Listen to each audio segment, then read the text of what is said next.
Hi guys, welcome back to my channel. Today I'm doing the eyeshadow palette tag. I did this tag last year, except it was called round 2 at the time, and I'm not sure if round 2 meant that there was a different round of questions or if it was just the second time through that people were doing it. This year I have just customized the questions only slightly to make it 2023's version. So if you're interested in seeing that, I do hope that you'll stick around. If you've never been here before, my name is Rachel and I am a homeschooling stay-at-home mom who enjoys playing with colorful eyeshadow. I try to upload several videos a week. Sometimes the children's naps don't really allow for me to film. I try to squeeze in videos when I can. So if you like what you see, I hope you'll consider subscribing before you go. In the description box below, I'm going to not only link my video from last year, but also some other creators and their eyeshadow palette tag from last year. I don't know who originated this. If I can find that, I'll put that information as well. I'm also going to list all of the questions if you want to do this yourself, and then please tag me in your video so that I can see yours, because I think that tag videos in general are really fun, but especially eyeshadow tags. So let's get started with this one. The first question is, what is your all-time favorite palette?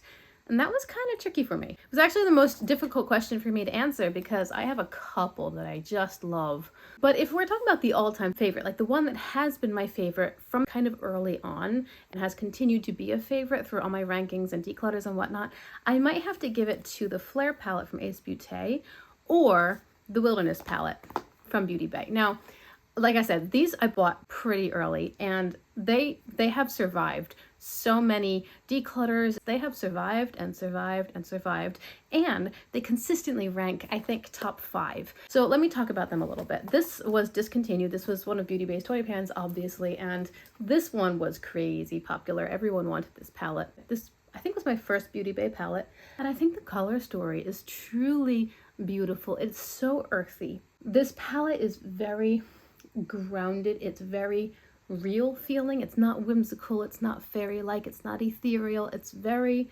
here I am, rooted. The mattes are so pigmented. There's so much color payoff in these mattes.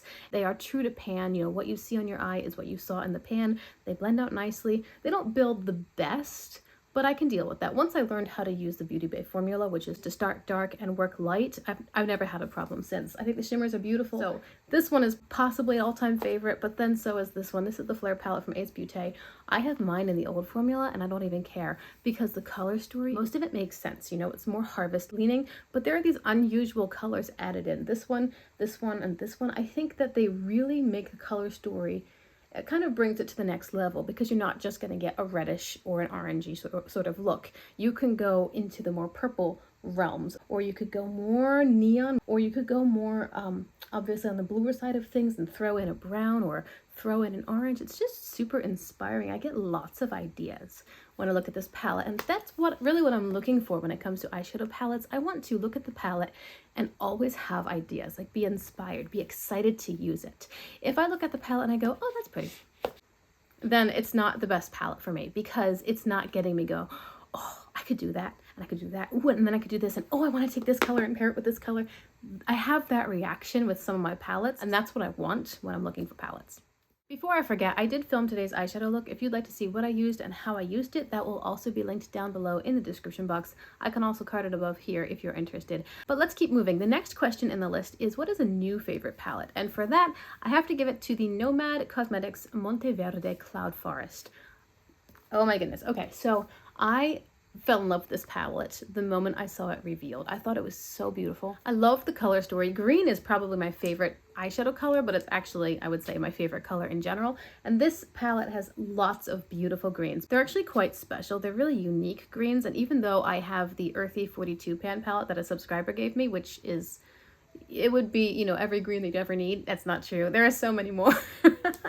And I like the theme of this palette. If you don't know, Nomad Cosmetics is a travel themed brand. So basically they think of a destination, they go there and they create a palette based on the colors around that destination. And then when you buy a palette new from their website, some of the proceeds go to benefit an organization or conservation project or something for that location. So this is the Cloud Forest in Costa Rica. Now, if you look at this palette, it might seem random, but think about it like this. Think about looking through a leafy green canopy, but now and then you'll see a flash of color as an animal or a bird, a salamander, a snake, something peeks out between the leaves. And that's the concept behind this layout. We've got all the leafy green, but then we've got these random pops of color that are just a beautiful wild animal that lives in the rainforest showing its colors for a brief second. And it's such a fun, evocative image. I think it's lovely. The formula of this is amazing. It's really beautiful. I've done 2 looks with it so far. The formula has been great. Very, very pigmented. So easy to work with. So beautiful. Amazing colors. I mean, it's been such fun. So this is definitely a new favorite. It's gonna rank high at the end of this year. I also forgot to tell you that all of the palettes I talk about in today's video are linked down below in the description box as well. I'm sorry, I'm a little bit of a mess today. Whew. The next question is, what is a palette that you keep for the memories? And I would give that one to Nomad as well. I wasn't planning on them being back to back, but here is the Whistler Snow Lodge palette. This one it's a great palette, and I love the color story. It is very wintry, very icy. It's a strange blend of inviting because the color story is appealing, it's flattering, but also icy and chilly at the same time. And usually you think inviting and warm, but this is inviting and cold, if that makes any sense. It makes sense in my brain. This palette is beautiful. It's just a fun palette. It's more versatile than you might think, and it's lovely. The reason I keep this one for the memories is because this was a gift from a subscriber. I have some really nice subscribers, and I so enjoyed chatting with you guys in the comments, and some of you have messaged me over on Instagram, and we've started conversation threads there as well. So this palette was from one of perhaps the first subscriber who messaged me on Instagram, and we just struck up a friendship. So she and I had both had our eye on this palette, but I was on a low buy, or it was more of a no buy. And when this palette went on sale last year, she was telling me, hey, the Snow Lodge palette's on sale only this day. And I said, that's great. I hope you get it, but I'm not going to get it. She actually, with her own money, went and bought it for me and had it sent to me, which was so, so kind. And I was genuinely touched by her thoughtfulness. I wrapped it and I put it under my Christmas tree, and I didn't open it until Christmas. And it is a lovely memory for me of friendship and nice people and just being willing to put yourself out there and take a risk. I don't know. Good memories.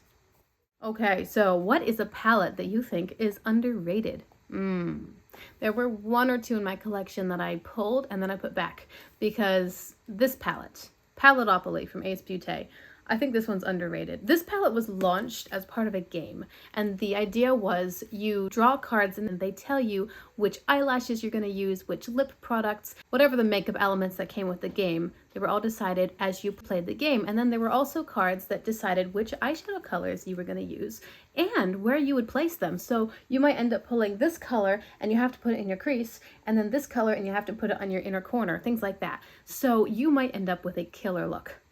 You might not.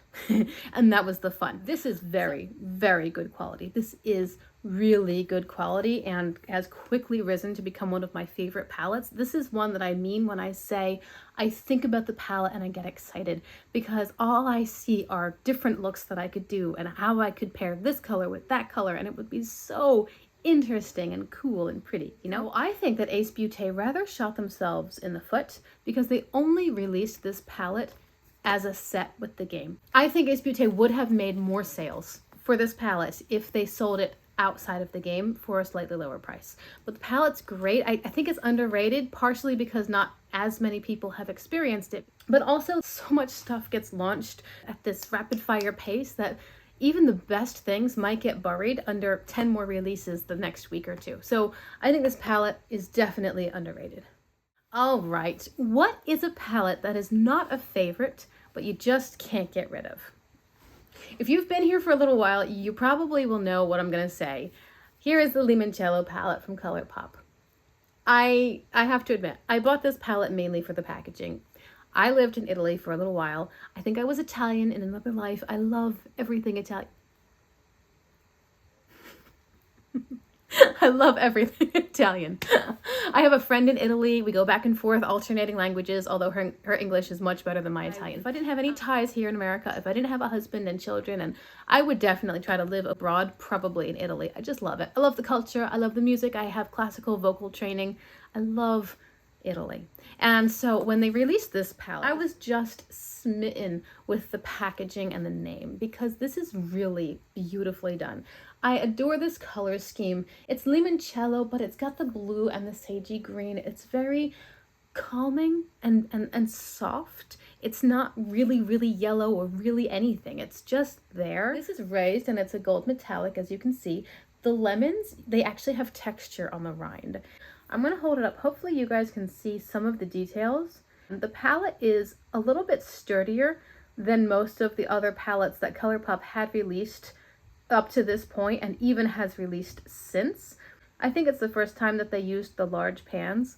On the back of the palette, again, the lemons have detail. There's a little bit of embossing here between the names and the shade names, but overall it is lovely, honestly. And like I said, I believe this is the first time that they did the larger pan sizes. A really good quality, sturdy mirror. The details also carry through here. There's more lemons and leaves and stuff. This is sort of a leatherette kind of texture. The packaging, beautiful. And honestly, the color story, for what it is, 10 out of 10. Fabulous. It has lightness, it has depth, it has a couple pops of color that all work with the theme. It's so beautiful. This is a palette, I just can't seem to get rid of it. Even if I didn't use it anymore, I would put it on display in my home. I did have a subscriber request that I do look with this palette while talking about my time in Italy. So that's on my radar. I hope to do that soon. I wish I could film as much as I wanted to. It doesn't always happen, but definitely keeping this, I just can't seem to part with it. Okay, so now we're talking about my favorite collaboration palette. Again, if you've been here at all, you probably know it's the Hella palette between Angelica Nyqvist and Udenzai. Angie is my favorite YouTuber. I think she's fabulous. I think she's creative, intelligent. I enjoy watching her. She's not over the top. She's great. She has been my main inspiration for how to do eyeshadow technique, color application, just going for it and making it work. Angie's the best. Every time I open this, okay, so let me give you an example. You saw me whip off the sleeve. I probably should have done that a little bit more ceremonially.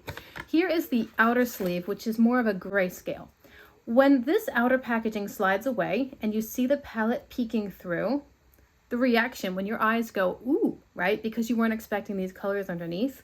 That's the reaction that I get when I open the palette. I see these colors and then it opens up and I go, ooh, because these top 3 shades right here, they just glow. The whole palette sort of reflects light in the most beautiful way. And you open it and your eyes go, hello. It's just a delightful experience. I get amazing and beautiful looks out of this. And Udenzai is my favorite brand. I love their formula, so I'm very comfortable with working with their mattes. I appreciate the sparkle and the glimmer that their shimmers offer. This is definitely, hands down, no question, my favorite collaboration palette. At the end of 2022, I am pretty sure that I did a ranking video, and when I sat down with all of my palettes and figured out which fell where and which ones I like better and why, and which ones got more use, etc., etc., etc., there is one that came to the top, and that one was the Merry Christmas palette, also from Udenzai. Did I mention that Udenzai was my favorite brand? They released 2 palettes for the Christmas 2022 season. They were limited edition. There was the Merry Christmas palette and there was the Christmas Eve palette. Merry Christmas was more warm toned, more brighter colors. The Christmas Eve palette was much more cool toned and had slightly more subdued colors, more jewel sorts of colors. These palettes were phenomenal. They were Udenzai's expected formula, but Udenzai always kills it with the packaging, and this was no exception. This was like Udenzai packaging to the next level. Perfect holiday sort of theme. And oh man, those palettes, they sold out right away. I believe they restocked once and within like 2 minutes, sold out completely, and they didn't restock. Now, I would not be surprised if Udenzai restocked these palettes for this Christmas season, because these were so, like, these broke the internet. They were just a delight to the consumer. If they restocked them, they would have no problem selling them again. These are currently being sold secondhand for like $200 a piece. It's insane. Anyway, I decided not to buy both of them because of the price point. I just didn't have that money at the time. But I opted for the Merry Christmas palette, and this was my favorite palette of 2022. Again, I love the brand of Udenzai, their formula, their packaging, their themes, their color stories. They knock it out of the park every time, but there was something special, particularly I think with the Merry Christmas palette, that I hadn't seen from the brand before. I think it's amazing. I just think it's so versatile. You can do a huge variety of looks and take your looks in very different directions with just the addition of or simply changing one shade. You could get almost innumerable looks with these 16 shades. I did an entire week of uploads using this palette. If you want to see that, I can link that above for you in the cards. But yeah, this was my favorite palette of 2022. All right, the next question is, what is a palette that you didn't expect to love? Hands down, the Nouveau palette from Anastasia Beverly Hills. I bought this because I wanted to have a few more neutral options. Pretty much everything I own is colorful, and I thought now and then I'd like to be more sophisticated or chic, and I wanted to have neutrals in order to achieve that. So I found this palette to be kind of a cool neutral palette. It was a little bit unexpected. It's not a palette of tans and browns. These 2 shades here are more peachy rosy, but not standard. And then this, of course, is the shade that pops out to everyone. If this palette didn't have that shade, it would be a lot more neutral looking, right? But then that shade shows up and all of a sudden you're like, whoa, oh, that's interesting. And that shade paired with the sagey and the peachy and the more metallic kind of tones, this to me is like a vintage floral sort of color story. I love it. And every time I have worn it, I have loved the looks. I do feel chic, sophisticated, sleek, kind of classy because it's a good formula. It's a high-end brand and the color story is unique neutrals. So they appeal to my more colorful side. I think the looks that I get with this are so classy and I think it's great. I mean, it has a light shade, it has a dark shade, it has several medium shades, it's got shimmers in different tones which work if you want to go more peachy, if you want to go more rosy, if you want to go more sage, if you want to go more grungy. You've got choices. It's really versatile considering that it's smaller, and it's rather a surprise to me because I feel like a lot of times the high-end brands don't release interesting color stories. They often release more safe color stories. This one was interesting. I am so glad that I have this palette because I think it's great, honestly. We've got a few questions left. The next one is, what is a palette that sparks joy?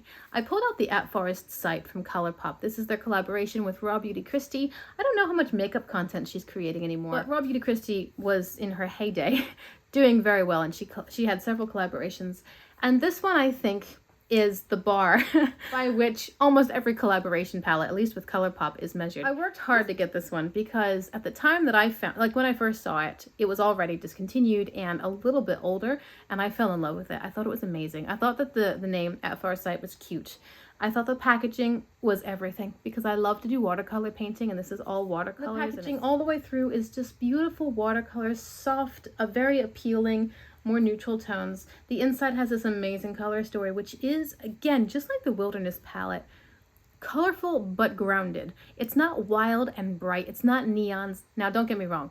I love wild and bright. I love neons. The Monteverde palette is green with pops of neon everywhere. I just love everything. We've only got 2 shimmers, which is, I prefer a matte heavy palette anyway. I think that you can get more round and full looks with your mattes and then pop on a shimmer for some extra sparkle or dimension. But the shimmers, even though they're both kind of warm, there's one that's silver and there's one that's gold. And the silver is more of a brownie silver. This palette, it sparks joy. I smile every time I look at it. I even smile when I think about it. It reminds me of eyeshadow. It reminds me of trying out color. It reminds me of watercolor painting and art, and that's another side of my personality. It's lovely. The penultimate question, what is the newest palette in your collection? I think Monteverde might be the newest, but I already mentioned that one. So I took the second newest, which is the Strawberry Feels palette from Jaclyn Hill Cosmetics. Jaclyn Cosmetics?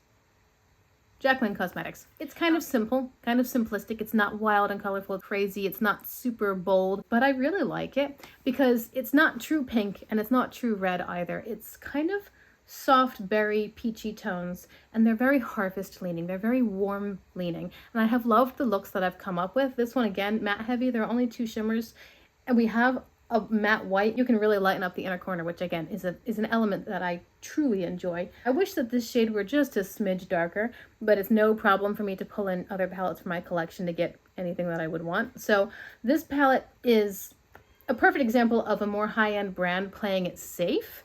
But in the case of this one, I appreciate that because it is exactly what I want it to be. If I'm wanting these shades and these tones and this kind of result, this is an easy go-to. Grab this palette. Here you go. You're gonna like the look and you can move on with your day. Now the last question is, what is the first palette that you used or tried in 2023? And I would say that was probably the Nomad Iceland Fire and Ice palette. Which I don't actually have anymore. I decluttered that one. I'll put up a picture for you guys. I thought that this palette was pretty, and I thought that the color story was cool. I enjoyed the contrast of the blue tones on the one side with the warmth of like the lava flow in the center, and then the purple, lavender, and minty shades on the other side. One of the reasons I got this one was because I wanted to try gray eyeshadow. Now I have since learned that I shouldn't buy an entire palette just to try one eyeshadow color. That's silly. I should just wait until there's a palette that I like all of the colors and happens to have a gray side. And anyway, I liked this palette. I decluttered it because it was a color story which didn't really excite me. I wasn't excited. I wasn't anticipatory when it came to sitting down. I'm like, okay, what palette am I going to use? That one never came to mind. I didn't wake up thinking about it and go, oh, I want to play with this one today. And I didn't fall asleep going, I can't wait to play with that one tomorrow. I really do have that reaction with some of my palettes because I so enjoy color and the creative expression. And I love holding a paintbrush and, you know, my eye is my canvas.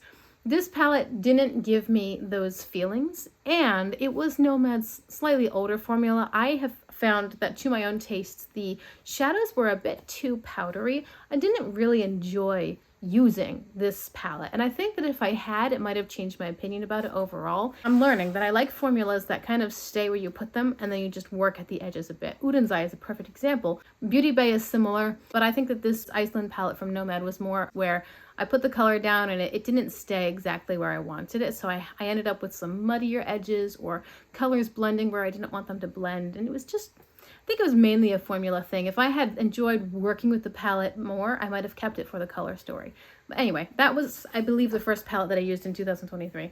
So there you go. That's my video, the eyeshadow palette tag. I would love it if you would comment. Tell me how you would answer some of these questions. What do you think of my selections? Have you watched any other creators do this video? If you have your own channel and end up doing this video, remember to tag me because I'd love to watch it. I just think tag videos are so much fun. In the description box, you're going to find all kinds of stuff, everything I mentioned. I have a tag playlist, so I'll put that in there too. Lots of good stuff. I hope you guys have enjoyed this video. Remember to check that description box as well for today's eyeshadow look, and I will see you again very soon, as soon as I can, in my next video.